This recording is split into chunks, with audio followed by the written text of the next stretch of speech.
The rain began around midnight, and by 3 in the morning it had turned into something more insistent than a downpour.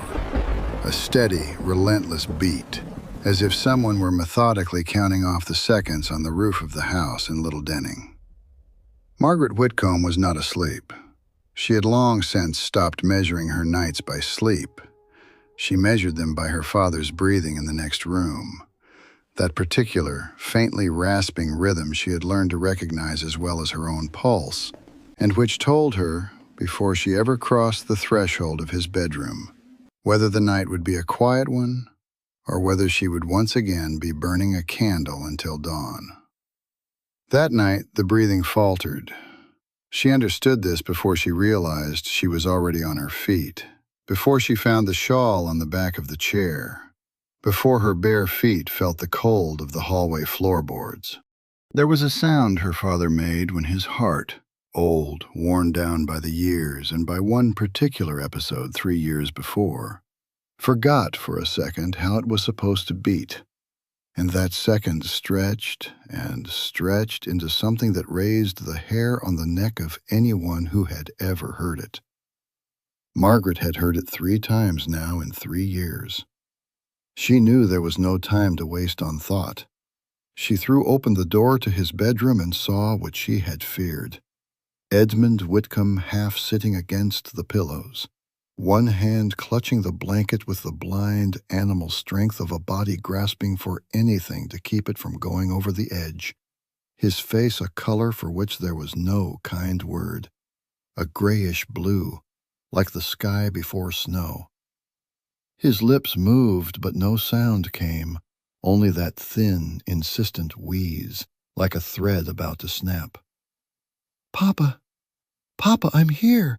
She did not waste her breath on panic.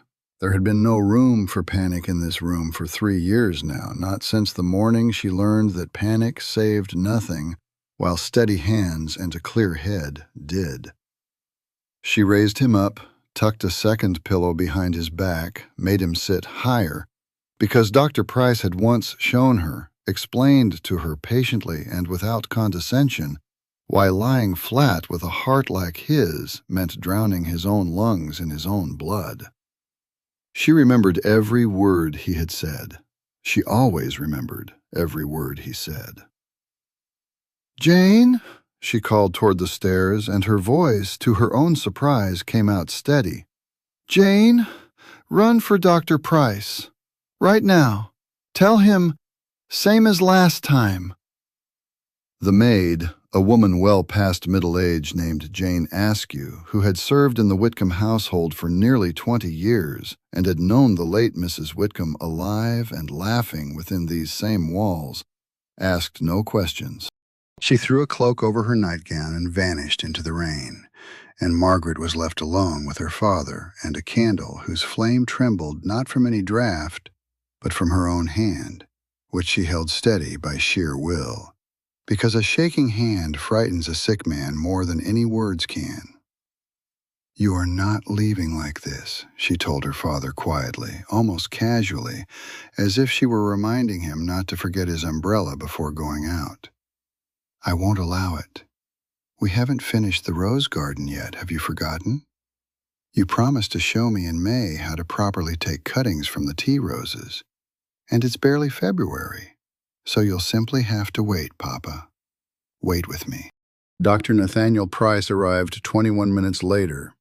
She would later know the exact time because the standing clock in the parlor struck the half-hour at the very moment his boots sounded on the porch steps, and she remembered it was 1 minute to 4 when he appeared in the bedroom doorway, disheveled, without his cravat, his coat buttoned in haste, wearing that particular expression she alone had come to know, in which worry was entirely subordinate to the task at hand and did not dare show itself before the task was done.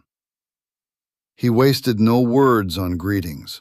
He knelt beside the bed, took her father's wrist between 2 fingers with the calm certainty for which the village valued him more than any diploma, and counted to some number known only to himself, and the room fell into that particular silence in which one can hear raindrops breaking against the windowsill outside. His foxglove tincture, Miss Whitcomb. Top shelf, second bottle from the left. She was already bringing it. She had long ago memorized the location of everything that might be needed on any of the 3 nights in 3 years when her father's heart tried to stop and changed its mind at the last moment. She held the candle so the light fell exactly on the spoon, while he measured the dose with the same care another man might use measuring gold. Their hands touched for a second. His fingers, smelling of carbolic soap and rain, brushed against hers, smelling of candle wax. And both immediately looked away from each other with an almost mechanical quickness that gave away far more than an open glance ever could have. Margaret's father swallowed the medicine. The wheeze began to fade. Not at once, but slowly, reluctantly, like a retreating storm, and some color, faint as it was, began to return to his face. Dr. Price did not take his fingers from the wrist for another 10 minutes, counting the pulse with the same relentless attention Margaret had given her father's breathing every night for the past 3 years. And she stood beside him, holding the candle, watching this man whose hands she knew better than she allowed herself to admit, thinking about what would happen the day those hands were no longer here. "The danger is past," he said at last, sitting back on his heels and finally allowing himself a long, full breath, the first he had permitted himself all night. "For tonight. His heart, Miss Whitcomb, is like an old clock that someone has mended too many times with the wrong parts. It still runs, but it will not run forever, and you know that as well as I do." "I know," she answered, and there was no self-pity in her voice, no drama, only the weary, long-considered truth. "I have known it for 3 years, Dr. Price." Something in the way she said that number, not with bitterness, but with the same calm precision with which she measured medicine, made him hold her gaze longer than simple courtesy between a physician and a patient's daughter required. 3 years.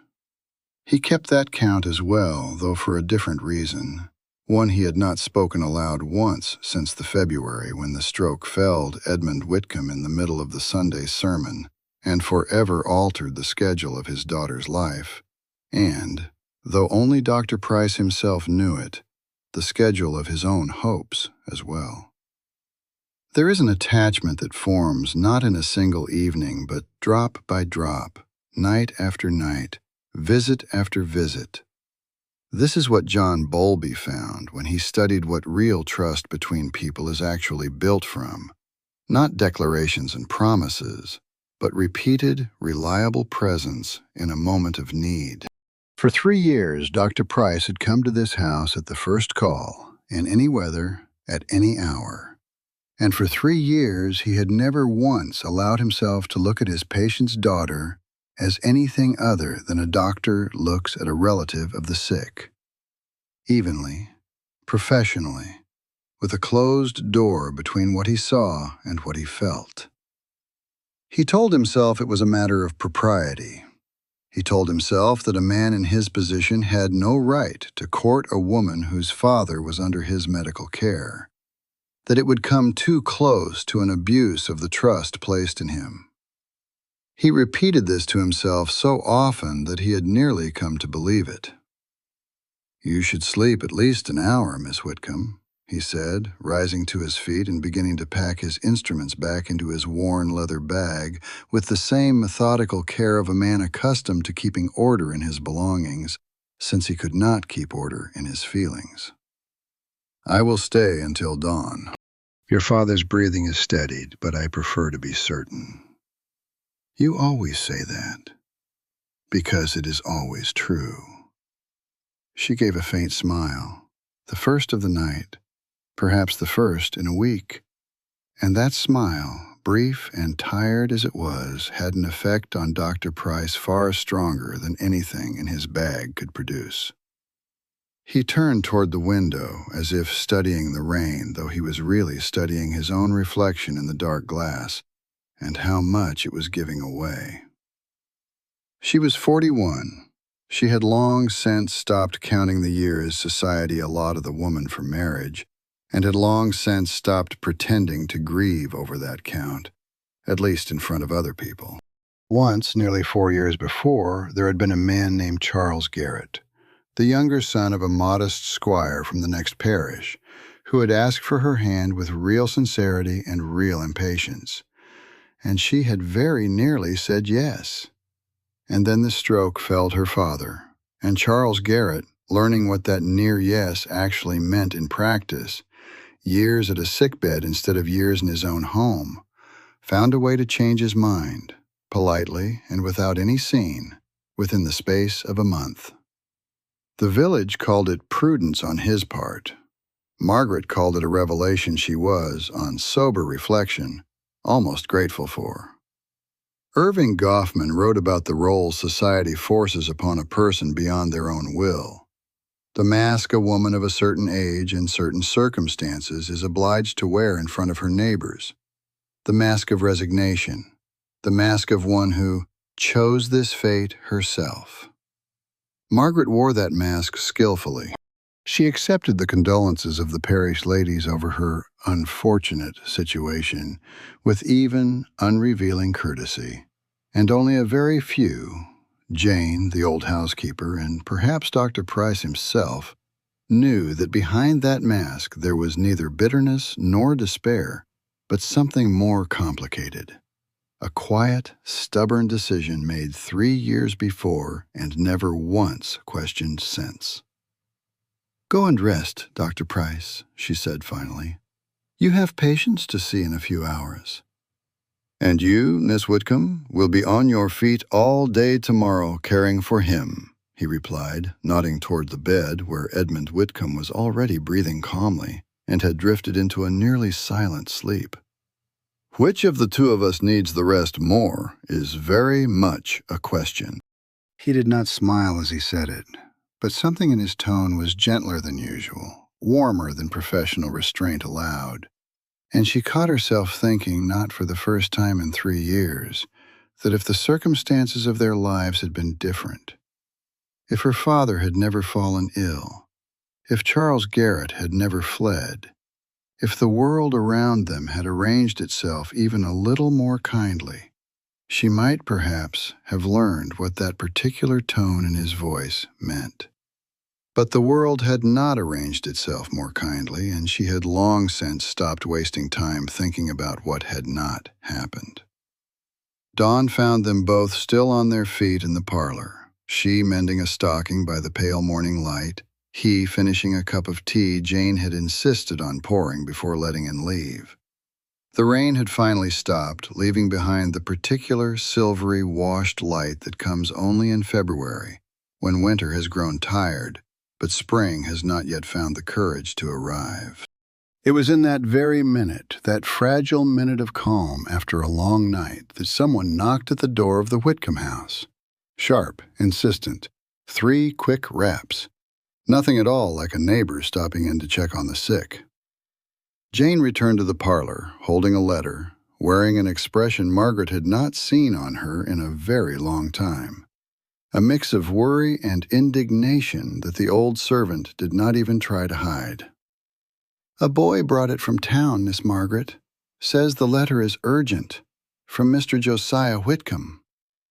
Margaret froze with the needle still in her hand. She had not heard that name. The name of her father's cousin, the only surviving relative on the Whitcomb side, a man her father had not seen in 15 years and spoke of, when he spoke of him at all, only with dry disapproval. She had not heard that name in so long that for a moment she struggled to place whom it belonged to. Dr. Price set his cup down on its saucer with a quiet but distinct clink of china. And there was more worry in that small sound than he had, perhaps, intended to show. She broke the seal. The lines were written in the firm, confident hand of the man accustomed to having his instructions carried out without delay. And the very first sentence made her go colder than the whole night's rain outside had managed to. "Dear Cousin Margaret, Word has reached me of Uncle Edmund's continuing ill health and of the burdens this places upon a woman alone. As his only close male relative, I consider it my duty to satisfy myself in person as to the proper arrangement of his future. I shall arrive in Little Denning on Thursday of next week. Below the signature was a postscript, far shorter and far colder than the letter itself. I have made inquiries regarding Dr. Merriweather's establishment in York, a facility known for the care of elderly gentlemen in declining health. I believe we should discuss the matter without delay upon my arrival. Margaret raised her eyes from the letter, and the hand that had remained steady all night at her father's bedside now trembled faintly, not from fear for his heart, but from a far colder, more calculating fear for which she did not yet have a name. Dr. Price watched her silently from across the room, and from his face, from the way his jaw tightened, the way his fingers closed around the edge of the saucer, she understood that he, too, had read enough between the lines to know. This letter concerned more than the arrangement of Edmund Whitcomb's future. It concerned his daughter's future as well. And though neither of them yet dared say it aloud, it concerned 3 years of silent waiting that might, at any moment, prove to have been for nothing. The days between the letter and Thursday passed for Margaret Whitcomb with that particular thick slowness with which time drags before a storm, whose approach can be felt in the very air long before the first clap of thunder. She said nothing to her father about the letter's contents, only that Cousin Josiah had decided to look in on them after so many years of silence. And she watched this news settle onto his already weakened heart with a weight he tried not to show, but could not hide from a daughter who knew every line of his face as well as she knew the arrangement of bottles on the medicine shelf.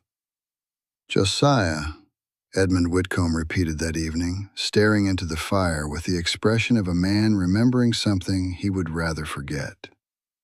"His father and I did not speak for the last 20 years of his life, Margaret, over a scrap of land and a stubbornness that lost all meaning long ago. And now the son comes to look in on his dying uncle. How very touching of him." There was not a trace of the touching sentiment he spoke of in his voice. Only the dry, tired irony of a man who had seen too much of life to believe in the disinterested concern of a distant relative who surfaces after 15 years of silence, at precisely the moment a reason for concern about the inheritance appears in the house. Josiah Whitcomb arrived on Thursday at exactly 2 o'clock in the afternoon, to the minute, just as promised in his letter. And that very precision told Margaret more about his character than pages of explanation could have. He stepped out of the hired carriage, a man of about 45, solidly built, in a dark coat of impeccable but unostentatious cut, the coat of a man who values propriety but cannot afford excess, and with that particular way of holding his back straight that betrays either military training or years of effort spent appearing more important than one's true position in the world allows. "Cousin Margaret," he said, bowing over her hand with precisely measured courtesy, not a fraction more than necessary. "You resemble your late mother a great deal. My condolences on her passing, though I suppose they come rather late. It has been, if I am not mistaken, 8 years. 7, Mr. Whitcomb, but thank you for remembering."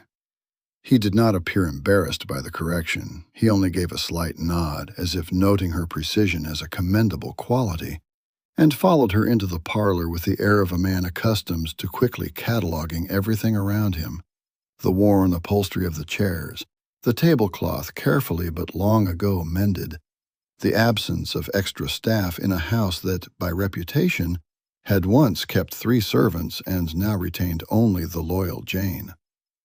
Margaret watched his eyes note each of these details and understood exactly what conclusion he was reaching before he said a single word about the purpose of his visit. "How is Uncle Edmund's health?" he asked, seating himself without invitation in the chair by the fire that, by unspoken custom of the house, belonged to her father. Changeable. 3 nights ago he had another attack.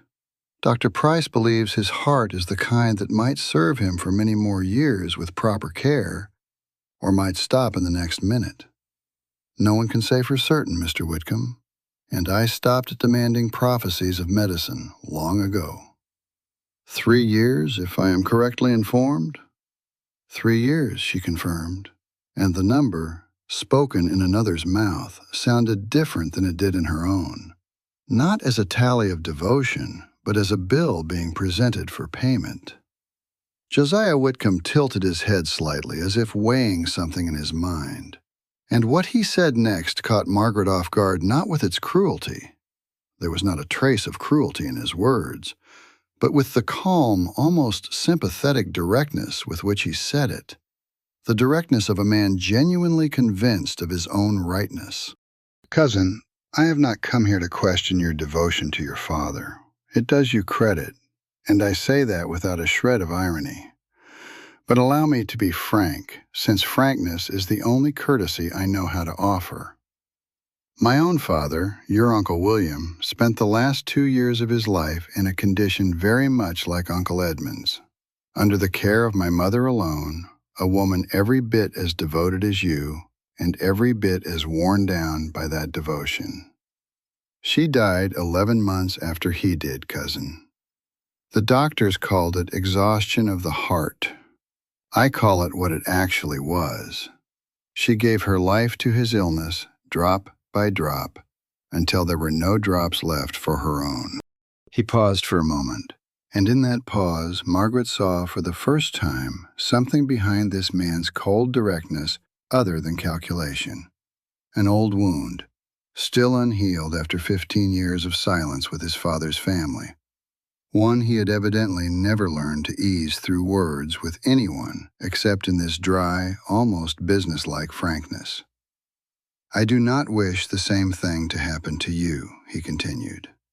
Not out of sentiment, cousin, but because I am convinced that suffering which could be prevented and is not prevented out of some misplaced sense of duty is not a virtue, but a waste. Dr. Merriweather's establishment in York has an excellent reputation. The care there is skilled, the conditions are decent, and Uncle Edmund would receive there the attention you are no longer able to provide alone, without sacrificing the rest of your own life. Karen Horney wrote that a person raised in circumstances where love and care were never simply given, but always had to be earned, learns the one mode of existence available to them, moving toward people through service, through self-denial, through dissolving their own needs into the needs of another. And that this mode, however noble it may look from the outside, often masks not a choice, but a deep-seated fear of going unloved the moment one stops being useful. Margaret had never read Horney. Such books were not to be found in her house. But she would have recognized her own life in those words without a single correction, had someone read them aloud to her. For 3 years, she had given herself to her father not only out of love, but also because she never allowed herself to question whether love without service had any right to exist at all. My father, she said, and her voice was steadier now than at any point earlier in the conversation, does not wish to leave this house, Mr. Whitcomb. He does not wish to leave the village where he was born, where my mother is buried, where every neighbor has known him for 40 years and asks after his health out of genuine affection, not obligation. Dr. Merriweather's establishment, however excellent it might be, would take all of that from him at once. And I am not convinced that a man stripped of everything that made his life his own would live longer there than he would here, in his own bed, among the people who love him. You speak as a daughter, cousin. I speak as a man bound by law and by conscience to see to the financial and practical arrangement of Uncle Edmund's affairs, should you, when you, prove unable to carry that burden alone. I have no intention of compelling you by force, but I have an obligation, and I will discharge it as I see fit. unless you can offer me an alternative that convinces me Uncle Edmund will not one day be left in the sole care of a tired, no longer young woman and her good intentions." He said this without malice, like a man stating a fact rather than passing judgment. And yet the word "no longer young," tossed off in passing about her, stung Margaret more deeply than he had probably intended. 41 years old. In the eyes of Cousin Josiah, and probably in the eyes of half the parish, this was an age past which a woman was no longer considered a fit guardian of anything but her own loneliness.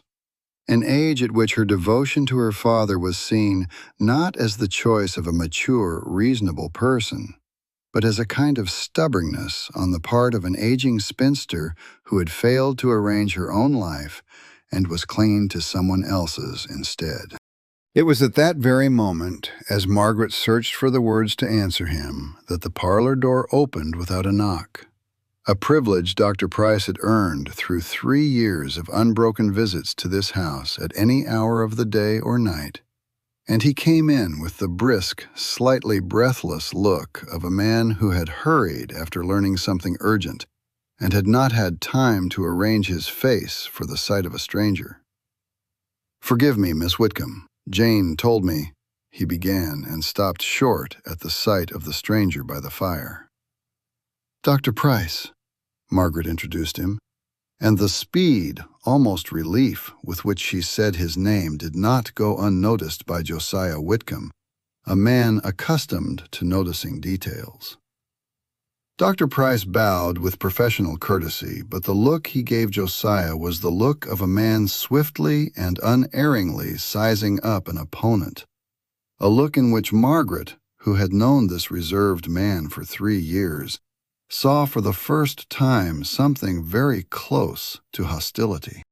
"Mr. Whitcomb," Dr. Price said evenly, "may I ask the purpose of your visit, since it apparently concerns the health of my patient and therefore concerns me as well? You are remarkably direct for a country doctor. And you, judging by your letter, which Miss Whitcomb was compelled to show me for a consultation on her father's state of health, are remarkably direct for a man who has not seen his uncle in 15 years. The room fell into a silence stretched taut as a wire about to snap.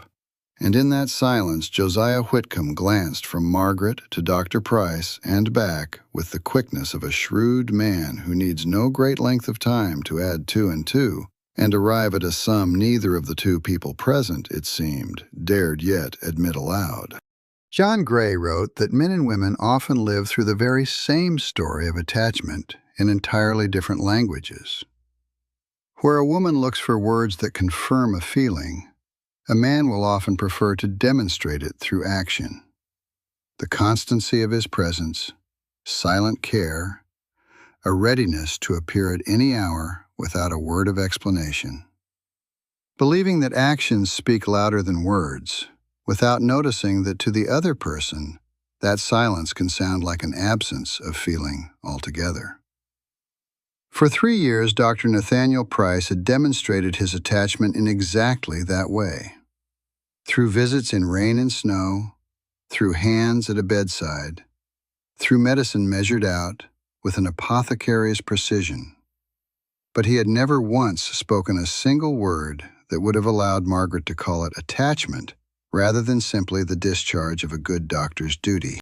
And now, standing in the same room as a man ready to call her no longer young in one breath and remove her father from her care in the next, she thought for the first time with real bitterness that silence, however noble, offered no defense against men like Josiah Whitcomb, and that 3 years of waiting might, perhaps, have exhausted themselves along with the rest of the world's patients.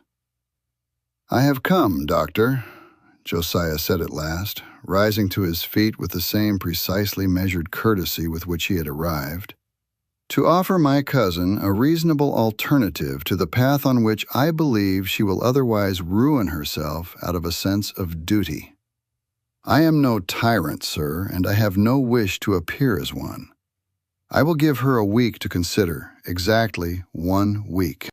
At the end of that time, if no other worthy solution has been proposed, I will be obliged to speak with my solicitor regarding guardianship of Uncle Edmund's affairs. As his only close male relative, I hold that right by law, and I intend to exercise it if I judge it necessary for his own good." He bowed to Margaret with the same cold courtesy as before, nodded to Dr. Price, briefly, almost in challenge, and walked out of the parlor with the same steady, confident stride with which he had entered it an hour earlier, leaving behind a silence in which the standing clock could be heard distinctly, counting off the seconds until the following Thursday, when the deadline he had granted for the saving of the rest of Edmund Whitcomb's life would expire. And, though neither of the two people left in the room yet dared say it aloud, the rest of his daughter's life as well. Dr. Price did not leave right after Josiah Whitcomb. He stayed in the parlor another half hour, first going upstairs to check on Edmund, who had fortunately slept through the entire visit thanks to a drop of laudanum prescribed the evening before to ensure a peaceful night, then returning to the parlor with the look of a man weighing something far more difficult than the state of an old man's heart. "He is not joking," said Dr. Price, stopping by the window and watching the road down which the hired carriage had recently disappeared. "Men of that sort rarely joke, Miss Whitcomb. They are too busy being right." "I know his character better than I would like after a single hour's acquaintance." "A week," he said quietly, as if weighing the word in his hand. "A week is not much time to invent an alternative that would satisfy a man already decided in his own mind about what constitutes the proper arrangement of someone else's life." Margaret sank into a chair, not her father's, which still held the shape of Josiah Whitcomb's body, but her own, by the window, where she usually did her needlework in the daylight hours, and allowed herself for the first time that long and exhausting day to close her eyes for a moment. "Do you suppose I have a week, Dr. Price, to invent a miracle? To earn a fortune sufficient to convince my cousin of my financial standing? To find my father some male companion willing to vouch for his welfare before the law? I see no such miracle, however hard I look for one." She said this without tears. She had long since forgotten how to cry in front of others, and Dr. Price, over the course of 3 years, had ceased to be entirely a stranger to her, though he remained not quite close enough for her to allow herself tears in his presence. And yet such deep exhaustion sounded in her voice that Nathaniel Price, ordinarily sparing with any show of feeling beyond what a case required, stepped away from the window and stopped beside her chair, closer than the strict rules of propriety between a doctor and his patient's daughter allowed. "Miss Whitcomb, Margaret." He had called her by her first name for the first time in 3 years, and this simple word, spoken in his voice, filled the room with a force entirely out of proportion to its brevity. She looked up at him, and what she saw on his face, an openness usually carefully hidden beneath professional restraint, made her heart skip a beat almost as sharply as her father's heart had skipped in those terrible nights. But he did not finish what he seemed ready to say. He stepped back half a pace, as though pulled by an invisible hand, and said something else instead, quietly, almost to himself. "Forgive me, this is not the moment for what I nearly said." "For what, exactly, Dr. Price?" He did not answer directly. Instead, he walked to the fireplace and stood there for a while, watching the dying flames with the expression of a man looking at something that happened many years ago and has never quite let him go. "When I was 23 years old," he began at last, "I was finishing my training under Dr. Whitfield. You remember him, I believe. He practiced in Ashford until his death 5 years ago. He was nearly a father to me, since I had lost my own father at the age of 12. And he told me a story once that I have not forgotten a single day since. He paused, and Margaret, sensing this account did not come easily to him, did not press him with questions, but simply waited, her hands folded in her lap, as she had waited so many times over 3 years whenever this reserved man allowed himself to say more than the case required. In his youth, Dr. Whitfield practiced in another parish, he continued, and there was a case there very much like my own present situation. A young doctor who spent 3 years visiting the home of a widow with a sick daughter, and a young doctor who fell in love with that daughter over the course of those years far more than he ever allowed himself to admit, even to himself. He proposed to her a month after her mother's death, out of the best intentions, out of genuine love, without a moment's doubt as to the purity of his motives. And the entire parish, Miss Whitcomb, every last soul in it, decided he had been courting the dying woman's inheritance the whole time under the guise of a doctor's duty. His practice collapsed within a year, not because anyone ever proved his calculation, but because suspicion, once it has taken root, needs no proof at all to destroy the reputation of a man whose only value in his patient's eyes is their complete, unquestioning trust. And you decided the same thing would happen to me? I decided, he said, still watching the fire, that I would not speak of my feelings while your father remained my patient. That if I ever said aloud what I feel, it should happen only after your father was no longer dependent on my medical care, whether through a full recovery or— He did not finish, and Margaret did not require him to. I did not wish a single soul in this village to doubt for a moment that my attention to him was anything but a doctor's attention to a sick man. I did not wish you yourself to ever doubt it. And 3 years, Miss Whitcomb, is a long time to hold one's tongue. But it is nothing compared to the length of time I would have had to hold it if my silence had collapsed and destroyed the trust I need simply to go on treating your father at all. John Gottman, who spent decades studying what builds or breaks intimacy between people, called moments like these quiet, often unnoticed attempts by one person to reach toward another, bids, offers of emotional connection, and observed that the fate of an attachment is decided not in grand declarations, but in whether the other person notices these unspoken offers and answers them. For 3 years, Dr. Price had made such offers in silence, in every visit that ran longer than necessary, every extra minute at the bedside, every glance turned away too quickly, and Margaret, it now turned out, had noticed every one of them, though she had never once allowed herself to call it noticed aloud, afraid of being wrong and losing the one person outside this house whose steadiness she could rely on. "You might have told me sooner," she said quietly, without reproach, only with the tired sadness of someone acknowledging time wasted. 3 years is a long while to stay silent, Dr. Price, even for the noblest of reasons. "I might have," he agreed, finally turning to face her. "And looking at your cousin's letter, I am beginning to think my caution, however sound it seemed to me all these years, has cost us both more than I ever anticipated."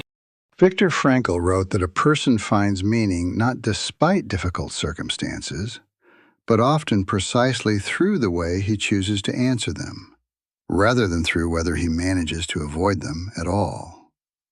I avoided this conversation for 3 years, believing I was thereby protecting us both. Perhaps I was only postponing the inevitable until the moment when postponing it any further became impossible. At that instant, Jane's voice came from the second floor, alarmed and sharp, cutting through the parlor's silence like a knife through cloth. "Miss Margaret! Doctor! Come quickly! Mr. Whitcomb has taken a turn!" Both of them rushed for the stairs at once, and everything that had nearly been said between them in that quiet minute of confession by the dying fire was left unspoken. Set aside, as it had been set aside for 3 long years already, waiting for the hour when life would finally allow the sentence to be finished. Edmund Whitcomb lay on rumpled sheets, and this time the rasp of his breathing was worse than before. Not the halting, frightening, but still rhythmic sound Margaret had grown accustomed to over 3 years, but something more ragged, as though his chest were struggling not with a forgetful heart, but with the air itself, refusing to enter his lungs as it should. His lips had turned a deeper blue than the last time. His fingers clawed at the blanket with the same blind strength, but his eyes, on the rare occasions they opened, were clouded and did not recognize the room in which he had spent 40 years of his life. "A second attack within a week," said Dr. Price, already on his knees beside the bed, already finding the pulse with the same calm focus. But Margaret, who knew every inflection of his voice as well as she knew her own father's breathing, caught something new in it this time. Not panic. Dr. Price never allowed himself panic, but something very close to it, carefully held down by force of will. "This is a bad sign, Miss Whitcomb. A heart that falters twice within a week after a long quiet spell rarely stops there. What must we do?" "The same as before, and perhaps something more." He did not waste time on explanations. Instead, he opened his bag and drew out a set of instruments Margaret had not seen in his hands before, and for a moment, looking at them, she felt a cold far more piercing than the cold of the February night outside. He caught her glance and, to her surprise, paused for a second, not to offer empty comfort, but to explain. Because 3 years ago he had learned that Margaret Whitcomb needed the truth far more than she needed comfort. "His heart is beating unevenly, too fast, too weak to move the blood through his lungs properly. There is a way to ease that strain, a small bloodletting, followed at once by a slightly larger dose of foxglove than before. It is a risk, Miss Whitcomb. A heart weakened by years may not withstand a sudden relief any better than it withstands a sudden strain. But if we do nothing, I am gravely afraid there will be no patient left to fight for by morning." "Then do it." "I need your consent, Miss Whitcomb, not to clear my own conscience. I need it because this decision belongs to the family, not to the doctor. And I will not take it upon myself to dispose of your father's life without your direct word." Arlie Hawkshield wrote of a particular kind of labor she called emotional.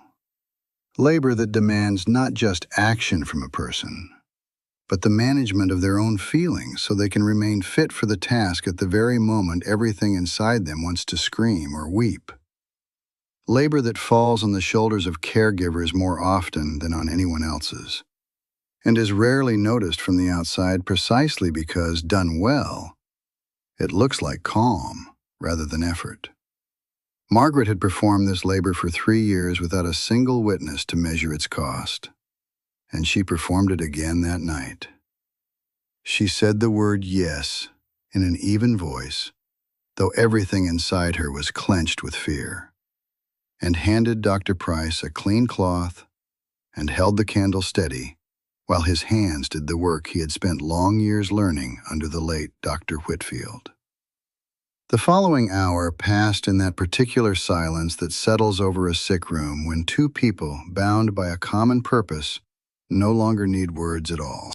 Dr. Price worked methodically, silently, occasionally asking for this or that, a bandage, a basin, a second candle, and Margaret handed him each thing before he had even finished asking, because 3 years had taught her to anticipate his needs almost as well as he anticipated them himself. By 4:30 in the morning, Edmund Whitcomb's breathing had steadied. Not completely. It remained weak, uneven, a shadow of the breathing he had drawn before the stroke 3 years before. But it was no longer that ragged, frightening sound that had woken Margaret an hour earlier. Dr. Price sat back on his heels, allowing himself for the first time that whole night to exhale slowly and fully, and passed the back of his hand across his forehead with the gesture of a man who has won a battle but knows the war is far from over.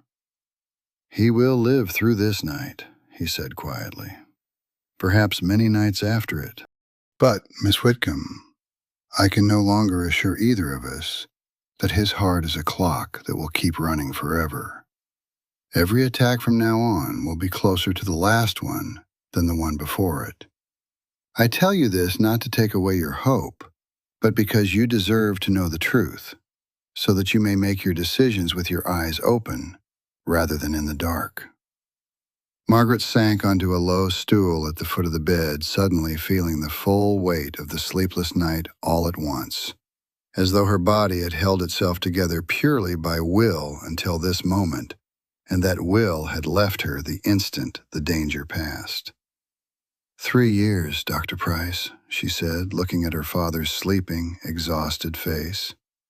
"For 3 years, I have told myself I can bear one more night, one more attack, one more visit from Cousin Josiah, and each time I have borne it. But tonight, for the first time, I am not certain I can bear what comes next." He did not answer at once in words.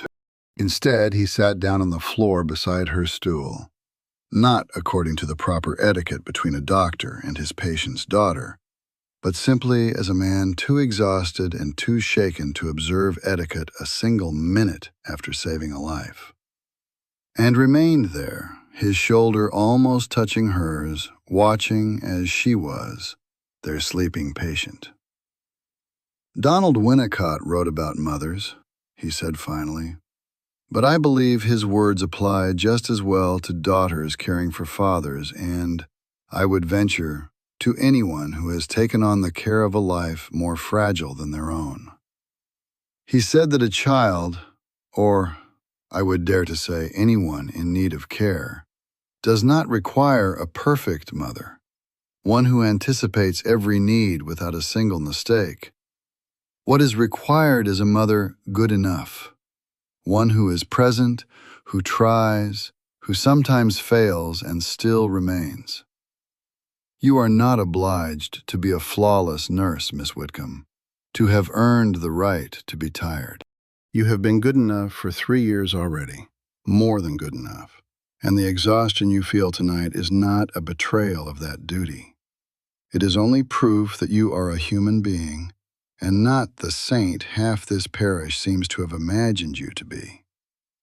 She turned her head and looked at him in the dim light of the single remaining candle, and what she saw on his face, an exhaustion much like her own, and beneath that exhaustion something warm, long held in check, made her think, for the first time in 3 years, not of what she owed her father, but of what, perhaps, she herself deserved.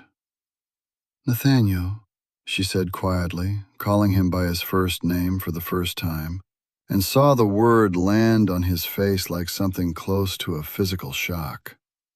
"What were you nearly about to say to me today by the fire, before Jane called out?"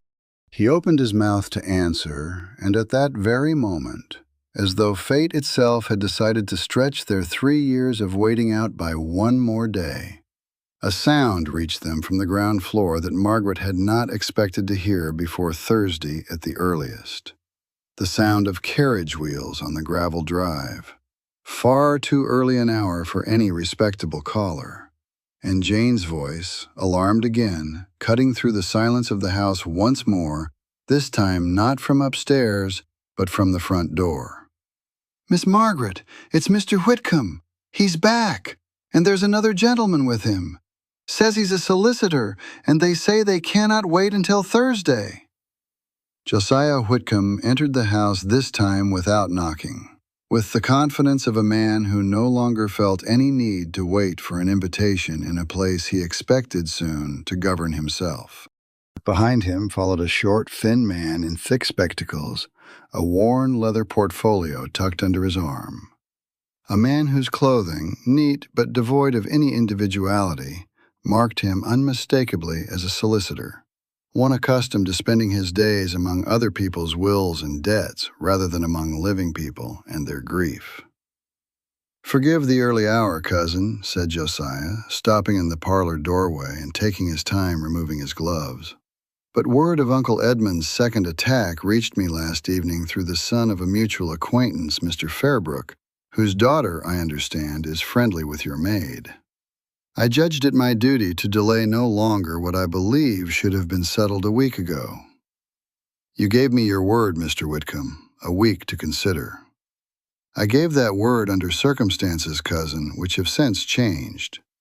A second attack within a week is not a circumstance that allows me, with a clear conscience, to wait until Thursday. Allow me to introduce Mr. Ebenezer Crow, my solicitor, come to properly arrange temporary guardianship over Uncle Edmund's affairs. Temporary, cousin, I stress that word, until a more permanent solution can be found to everyone's satisfaction." Dr. Price, still standing by the stairs with his sleeves rolled to the elbow after a night's work, stepped forward with an expression Margaret had seen on his face only once before, on that same night 3 years ago when he first fought for her father's life and would have lost had he allowed himself a single moment's doubt in his own hands. "Mr. Whitcomb, my patient's condition at this moment is far too unstable for any kind of shock, including the shock of learning his affairs are being decided without his knowledge in his own house, 6 steps from his own bed. I strongly advise you to postpone this conversation."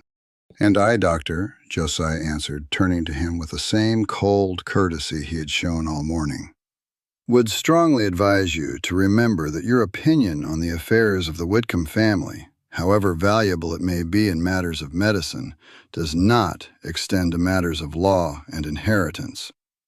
Or do you perhaps believe otherwise, precisely because your interest in this house extends somewhat further than a doctor's duty?"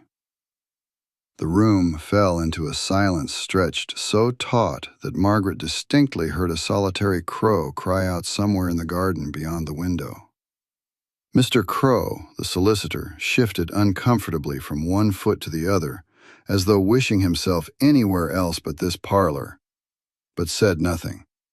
His work, evidently, lay in paperwork, not in family disputes. "What exactly do you mean, Mr. Whitcomb?"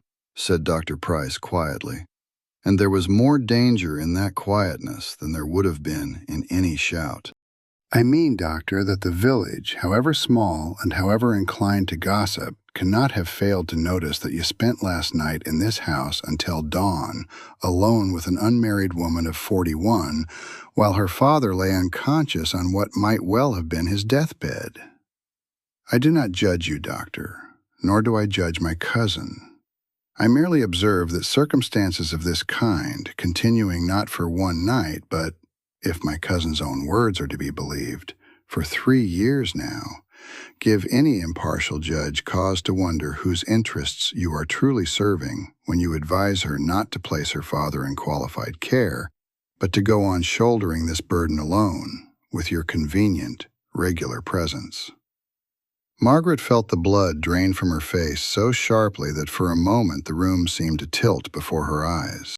Irving Goffman wrote of how easily a person's reputation is destroyed, not through any proven wrongdoing, but through a single suspicion voiced in front of witnesses. A suspicion that, once spoken aloud, takes on a life of its own, regardless of the truth beneath it. Josiah Whitcomb had just voiced exactly such a suspicion in the presence of a stranger with a portfolio and a lawyer's reputation, and Margaret understood. Whatever was said in this room in the next minute, the words had already left its walls and would soon reach every house in Little Denning, gathering details along the way that had never existed in fact. "How dare you?" she began, but Dr. Price raised a hand, not roughly, but with the same calm firmness with which he stopped panic at a sickbed, and she fell silent, trusting him to see the matter through as he thought best. "Mr. Whitcomb," said Dr. Price, and his voice was even, though Margaret could hear in it the strain of a man holding back anger in the presence of a patient one floor above. I have come to this house for 3 years for a single reason, because your uncle's heart stops without warning, and the distance from my house to this one is 20 minutes at a hard ride. Minutes that, on a night like last night, decide whether you have an uncle tomorrow whose guardianship you are so eager to discuss today. If you believe my care for your uncle is motivated by anything other than a doctor's duty, I invite you to discuss the matter with any physician in the county who will confirm that heart failure of this severity requires exactly the attention I have given it. As for my regard for Miss Whitcomb, it is not a matter I intend to discuss in front of your solicitor, since it has no bearing whatsoever on the question of guardianship. It has a direct bearing, Doctor, Josiah countered, without raising his voice, but with the persistence of a man convinced of his own rightness, a persistence Margaret had already come to detest over the course of this short morning. Since a court, should this matter go to court, will be quite willing to doubt my cousin's ability to make impartial decisions about her father's care if it becomes known that the advice guiding her comes from a man whose feelings toward her, however honorable they may be, make his advice anything but impartial. Dr. Price fell silent. Margaret saw something in his face close. Not anger, but something colder and more resolved. And she felt with her whole being that whatever decision he had just reached, it boded her no good. Then Miss Whitcomb, he said, turning to her and no longer looking at Josiah at all, I believe it would be wiser on my part to temporarily hand over the care of your father's condition to my colleague, Dr. Haverford of Ashford, so that no one may doubt the impartiality of the medical advice this family receives. I will send him a full account of the case this very day. Nathaniel, this is for the best, Miss Whitcomb. Believe me. She did not believe him, not in that moment, standing in the middle of the parlor where, only a few hours before by that same staircase, he had held her hand steady over a candle and spoken her name as though it were worth more than all the world's proprieties combined. And now spoke the word believe with the same detached courtesy a doctor uses to take his leave of a patient's family he no longer intends to visit. He took up his bag, bowed briefly to Josiah and his solicitor, and, without another word, walked out of the house into the morning cold, leaving Margaret alone with a cousin demanding her signature on guardianship papers, and with the bitter, corrosive conviction that 3 years of waiting had ended not in a declaration, but in a retreat, and that the man she had finally begun calling by his first name had just proven to her that, faced with someone else's opinion, he would choose to withdraw rather than stand his ground and call things by their true names. Margaret did not sign the papers that morning. She told Mr. Crow, with the same steady firmness with which she refused the butcher an extension on payment, that no guardianship over her father's affairs would be established without his own consent, so long as he remained capable of giving it, and that until then the right to decide belonged to her alone, as the only one who had spent 3 years at his side while the rest of the family kept its silence. Josiah Whitcomb, hearing this, did not argue. He only nodded with the restrained displeasure of a man whose plan had met unexpected resistance, and said, taking the portfolio back from his solicitor, "Very well, cousin. I will not force you this morning. But I will return in a month, and if matters have not improved by then, I will go to the courts without further warning. Consider this the last delay you are owed, not a kindness you may count on receiving again."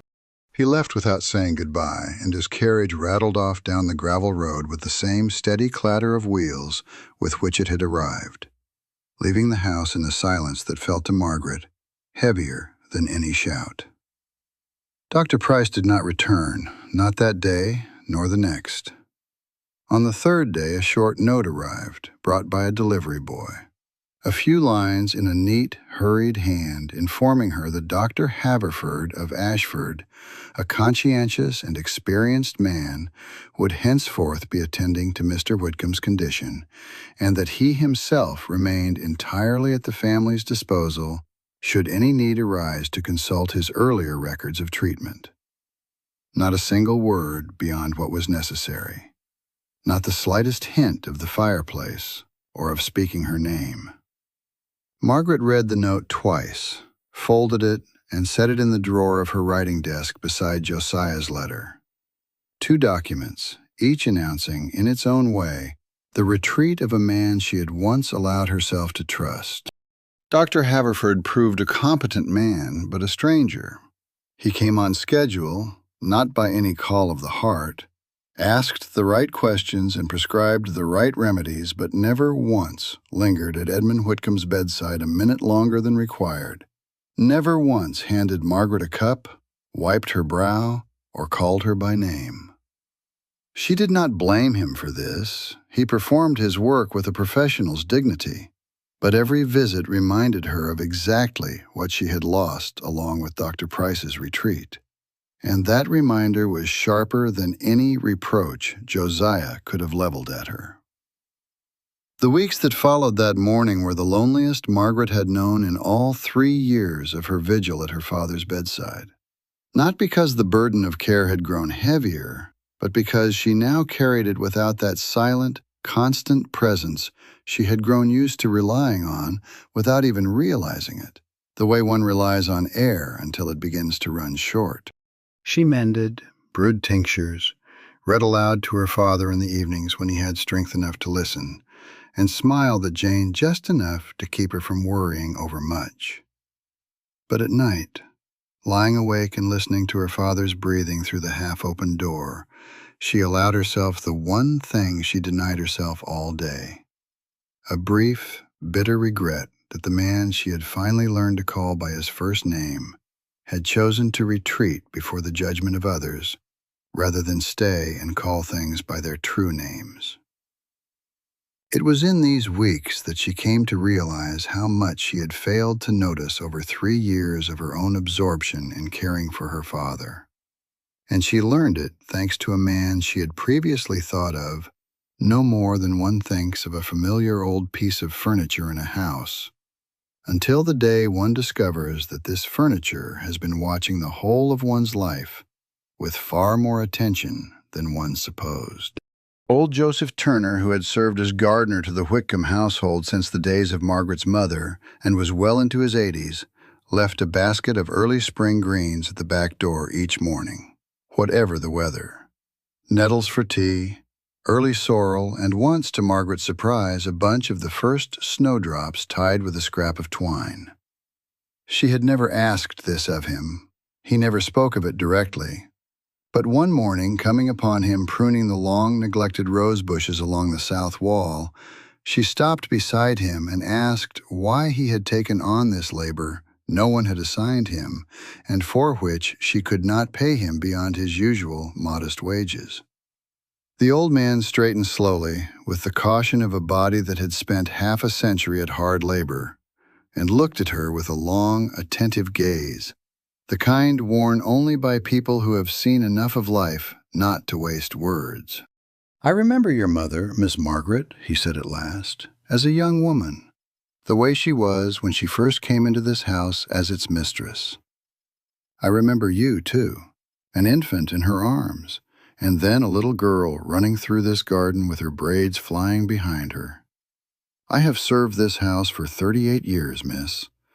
I saw you turn down young Garrett, not because you did not love him well enough, but because you loved your father more than your own happiness, though not a living soul in this parish, apart from your old Jane and myself, ever troubled to notice it as it deserved. I cannot offer you advice worthy of your learning, miss. I have no words fine enough for that. But I can bring you sorrel of a morning, and prune those roses your father loved so well, for as long as he could hold the garden shears in his own hands. It is not much, but it is what an old man knows how to do for a family he has loved longer than some love their own kin. These words, plain and without any polish of learning, moved Margaret more deeply than the most elegant condolences of any fashionable caller could have. And in that moment, standing beside the rose bushes with the old man who had known her all her life and watched her quiet dignity with an attention she had never paid herself, she allowed herself, for the first time in many weeks, to weep. Not from despair, but from that particular relief that comes when one learns that one's quiet sacrifice has, after all, been noticed and valued by someone, even someone with no power or standing to change one's circumstances. Brené Brown wrote that genuine connection between people is born not in moments of strength and perfection, but in moments of vulnerability shared with someone capable of meeting it without judgment. And Joseph Turner, an 80-year-old gardener with hands cracked from decades of labor, became, in these lonely weeks, exactly the kind of witness Margaret had never sought and never expected to find. Not a rescuer, not a suitor for her hand, but a man whose years of silent watching over her life had become an act of loyalty every bit as weighty as any declaration spoken before an altar. The gossip Margaret had feared after Josiah's words that morning did indeed spread through the village. She caught its echoes in the 2 lingering glances of neighbor women at the shop, in the 2 pointed silence that fell whenever she entered church on Sundays. But, to her surprise, that gossip soon began to change shape, taking a form far different from the one her cousin had predicted. For after Joseph Turner, others began to speak of her 3 years of devotion. Mrs. Appleby, who kept the village shop and had watched for years as Margaret economized on everything for herself so her father might have the best of everything. The Reverend March, who had heard of her nighttime vigils from Jane herself and mentioned once from the pulpit, without naming names, a daughter's devotion such as one rarely sees in these hurried times of ours. And even Dr. Haverford, a reserved outsider but an honest man, who remarked once in conversation with the local apothecary that he had never met a more knowledgeable or level-headed nurse than Miss Whitcomb, which, I believe, owes as much to 3 years of the most careful, almost medical attention as it does to a good heart alone. These words, passing from mouth to mouth as all words eventually do in a village, reached at last the one house in Ashford Margaret would never have dared hope they would reach, the house of Dr. Nathaniel Price, who by then had not crossed the threshold of Whitcomb House in 3 weeks, and who had, for 3 weeks, asked Dr. Haverford after his former patient's health at every chance meeting in town, with the studied, carefully rehearsed casualness that unfailingly betrays a man whose interest is anything but casual. 3 weeks of silence weighed on Dr. Nathaniel Price more heavily than he was prepared to admit, even to himself. He carried out his duties with his usual thoroughness, seeing patients, riding out to distant farms, stitching cuts and setting dislocated joints with the same steady hand as always. But in the evenings, alone in his study over a cooling cup of tea, his thoughts returned again and again to that morning when he had spoken the word believe and walked out of the Whitcomb house, leaving Margaret to face her cousin and his solicitor alone. He told himself he had acted wisely, that his retreat had been dictated by concern for her reputation, not cowardice, that a man in his position had no right to give gossip a foothold that might harm not only himself, but the very woman he claimed to be protecting. He repeated this to himself so often that the words began to sound false even inside his own head, like a lesson recited by rote whose truth even the student himself no longer believes. It was on one such evening, sorting through the old papers left to him along with his medical practice by the late Dr. Whitfield, that he came across a letter he had once written to himself, or rather, tucked into a notebook of observations in his very first year of independent practice, in a burst of youthful resolve, since nearly forgotten. The lines, written in his own hand 10 years before, read, "Let me never allow caution to dress itself up as virtue and call itself courage." Dr. Whitfield paid dearly once for a word spoken too late. I do not wish to repeat his error while telling myself I have learned from it. He sat motionless for a long while, holding the notebook, feeling the ground shift beneath convictions he had held for years. He had always believed the lesson he had drawn from his old mentor's story was the necessity of silence until the very last hour of a doctor's duty. But rereading his own words from 10 years before, he understood, with a bitterness he could not deny, that the lesson had been double from the start, and that he had learned only the half of it convenient to a man more afraid of risk than of loss. Viktor Frankl wrote that a person faced with a choice for which he bears full responsibility cannot allow himself to hide behind circumstances, however weighty those circumstances may seem. That true freedom lies not in the absence of difficult conditions, but in how a person chooses to answer them despite that difficulty. For 3 years, Dr. Price had hidden behind circumstances, behind propriety, behind a doctor's duty, behind the fear of repeating his mentor's fate. And only now, looking at his own handwriting from a decade before, did he begin to understand that his silence had not been a sacrifice made for Margaret's sake, but a sacrifice made for his own peace of mind, dressed up as concern for her. He did not, that same evening, leap onto his horse and race for Whitcomb House.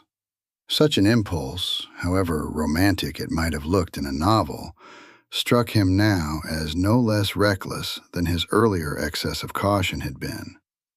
And besides, he understood that a single impulse would not be enough to resolve a situation in which Margaret found herself threatened not by a matter of feeling, but by a matter of law. Josiah Whitcomb was threatening a court case, not a broken heart, and that threat could not be answered with a declaration whispered by a fireplace.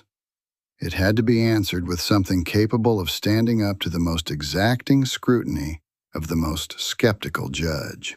He began with a letter to Dr. Haverford, a businesslike, measured letter in which he asked his colleague to set down in as much detail as possible and in writing his professional opinion of the quality of care Miss Whitcomb had provided her father, with the specific aim that such testimony, coming from a physician now attending the patient, and therefore having no personal stake in the outcome, would carry a weight his own word could not possibly have.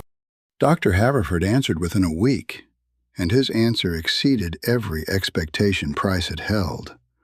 Not a dry report, but 2 full pages in which he listed, with professional thoroughness, every sign of skilled, thoughtful care he had observed over his 3 weeks of visits, an accurate record of every attack and every dose, bedding kept scrupulously clean and the room properly aired, a precise, unerring knowledge of every symptom preceding a crisis, a knowledge, Dr. Haverford wrote, such as I have not before encountered in a nurse without formal medical training, and which, I believe, any impartial court must recognize as sufficient proof of Miss Whitcomb's competence to oversee her father's care without outside interference. Armed with this letter, Dr. Price did not stop there. He wrote to the Reverend March, asking him to set down in writing what he had mentioned from the pulpit, not in the form of a sermon, but in the form of a formal testimony to Margaret's standing in the parish over all the years he had known her. He called on Mrs. Appleby at her shop, and to his own surprise, found he needed no persuasion at all. The older woman set aside the ribbon she was measuring out for a customer and took up a pen the moment she learned the purpose of his visit, filling an entire page with memories of how Margaret had gone without a new dress for years so her father might have the finest cut of meat for his dinner, and how not once in 3 years, however exhausted she looked, had she spoken a harsh word in the shop. Last of all, he called on Joseph Turner, And here awaited him perhaps the deepest surprise of all. The old gardener, on learning the purpose of the doctor's visit, set down his shears and remained silent a long while before he spoke. And when he did speak, his voice trembled not with age, but with the emotion of a man given for the first time in his life the chance to say aloud what had gathered in his heart across decades of silent service. "I'm no hand at writing, Doctor," he said, "but if you'll give me pen and help me put the words together properly, I'll tell you everything I've seen in 38 years in that house. And I've seen a good deal." Dr. Price sat with him the whole evening, writing down the old man's words as he spoke them.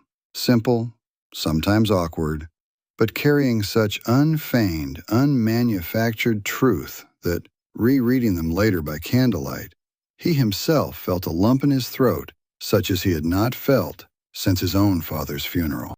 By the end of that evening he had in his hands not a single pitiful note, but an entire sheaf of testimonies from a doctor, a clergyman, a shopkeeper, an old servant. Each one, taken alone, might have seemed insufficient, but all of them together formed a picture so clear and so undeniable that even the most prejudiced solicitor would find it difficult to read as anything but the truth. For 3 years, Margaret Whitcomb had given her father a devotion deserving not of suspicion, but of the whole parish's admiration. John Bowlby wrote that an attachment which has withstood the test of time and repeated reliable presence rarely needs loud proof. It shows itself in the very fabric of everyday life so clearly that it becomes visible even to those who never went looking for it. Dr. Price, an invisible witness to that attachment for 3 years, had now gathered together the voices of every other witness scattered through the parish, turning scattered, previously uncollected observations into a single, weighty piece of evidence. Not a declaration of love, but something perhaps even more effective in a matter where the question at stake was not one of the heart, but of the law. He did not send these papers by messenger, nor pass them through a third party.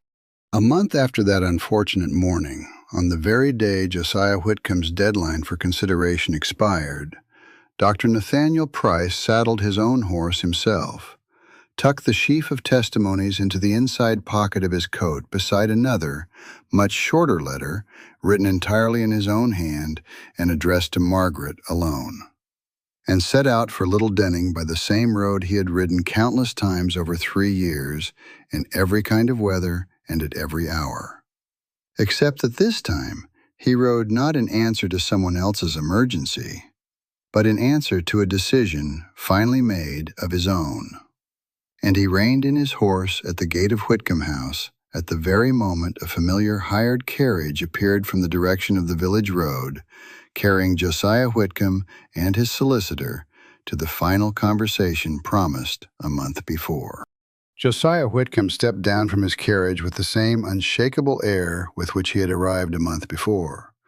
But this time the gate did not meet only a house braced in silence for its verdict. It met a rider as well, dismounted a minute earlier, standing now on the drive with the straight back of a man who has made a decision and does not intend to retreat from it. "Dr. Price," said Josiah, with a flicker of surprise quickly smoothed back into his usual cold courtesy. "I did not expect to find you here on such a decisive day for my cousin. I take it you have come to say your farewells to a patient you no longer have the honor of attending?" "I have come, Mr. Whitcomb, to spare you the need to remain any longer mistaken about the state of affairs in this house." He did not wait for a reply. He walked straight into the parlor, where everyone who was to witness this conversation had already gathered.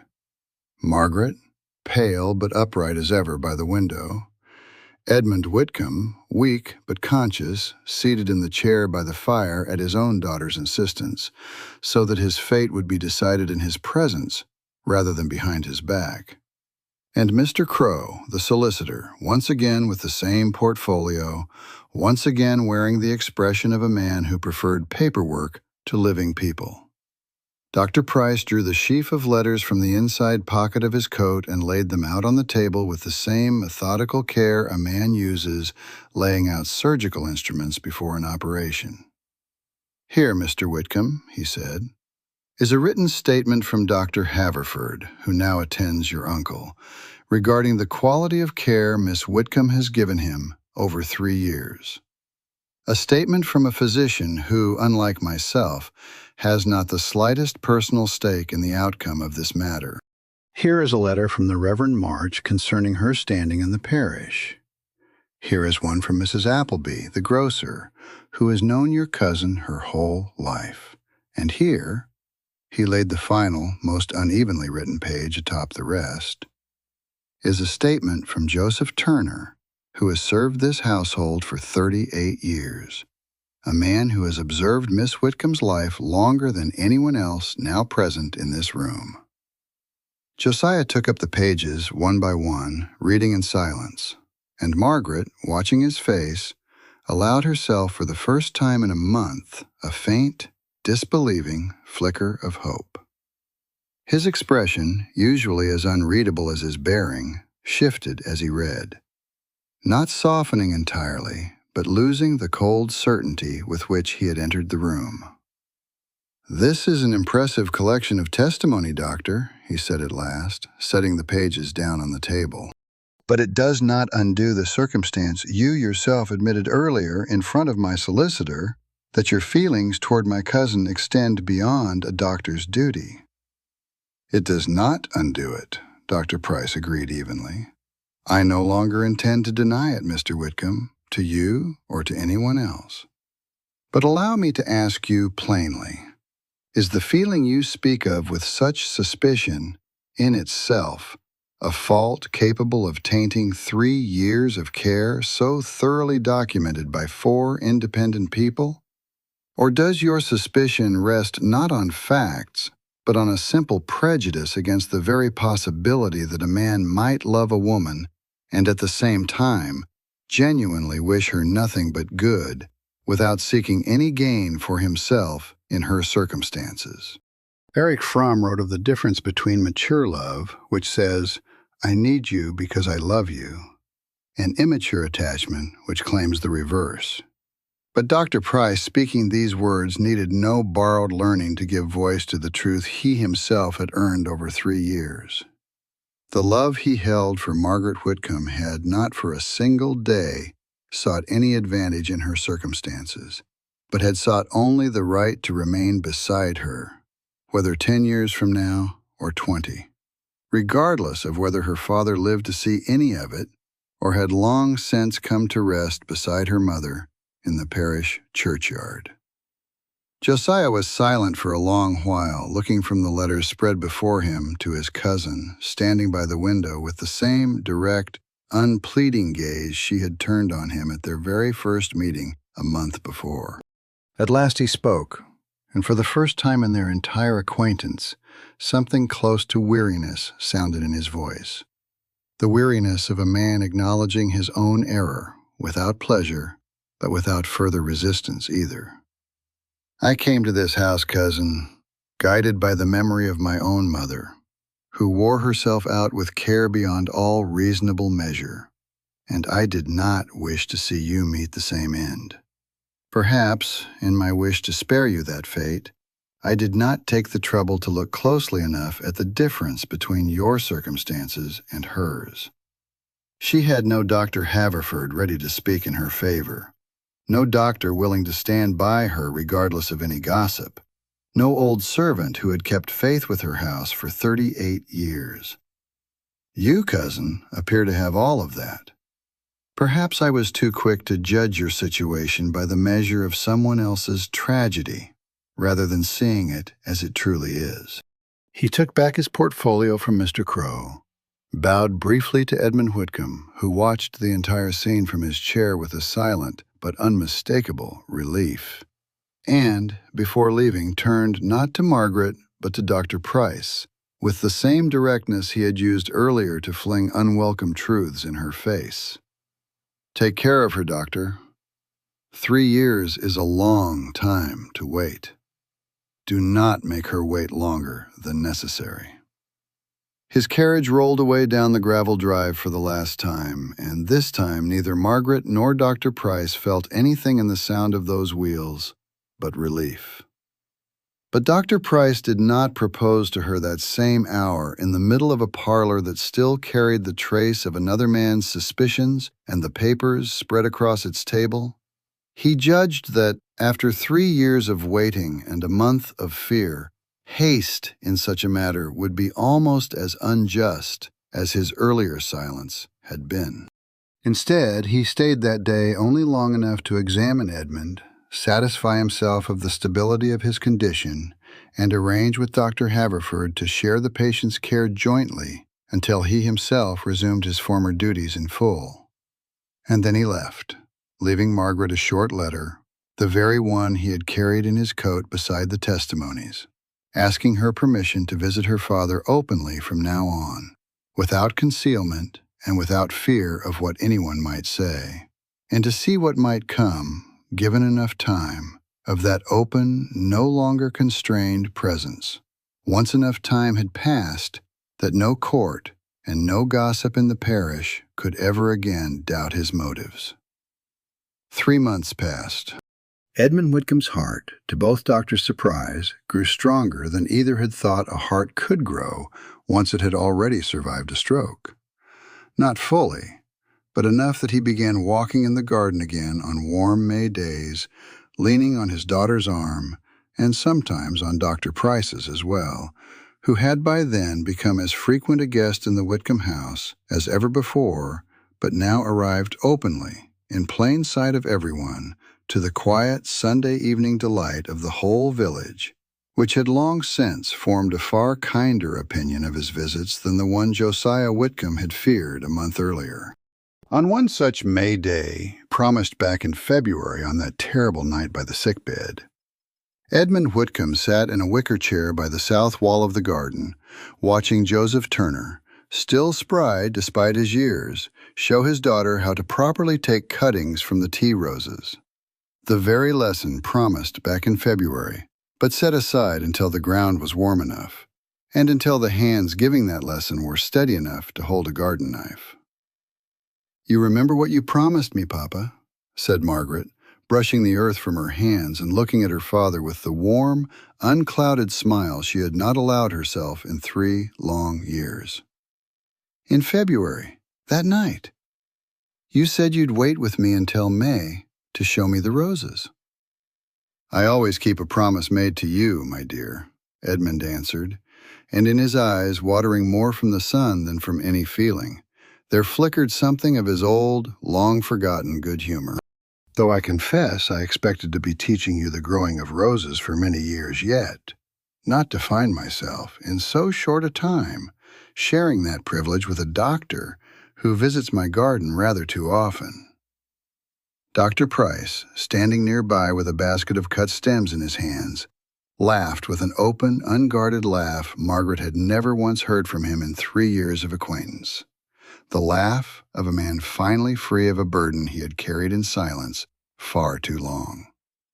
"I am prepared to share that privilege for as long as you like, sir," he said, "provided you'll put up with me in your garden for more than the sake of the roses."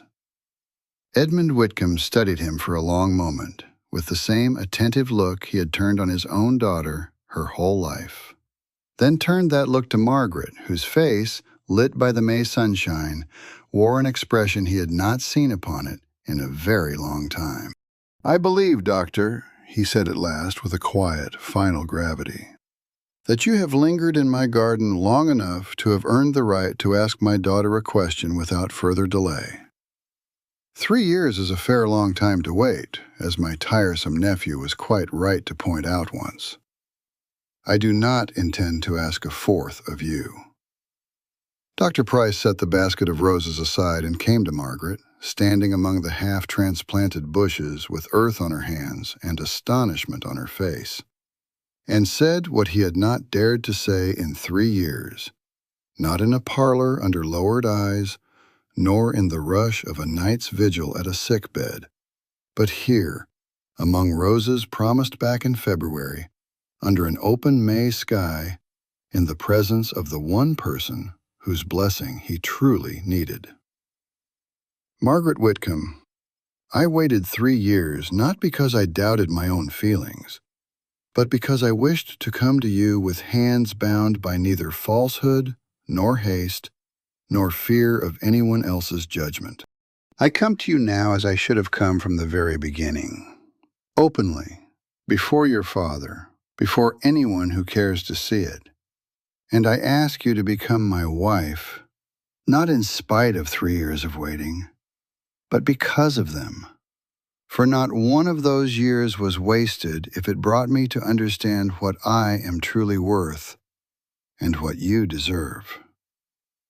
Joseph Turner, standing a little apart with the garden shears in his work-worn hands, was the only one among them who showed not the slightest surprise.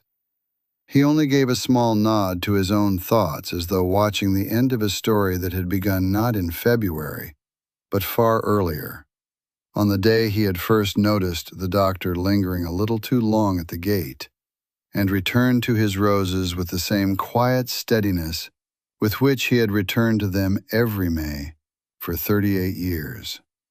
The one true witness to a quiet, unnoticed loyalty stretched across the years, before the world at last saw fit to acknowledge it.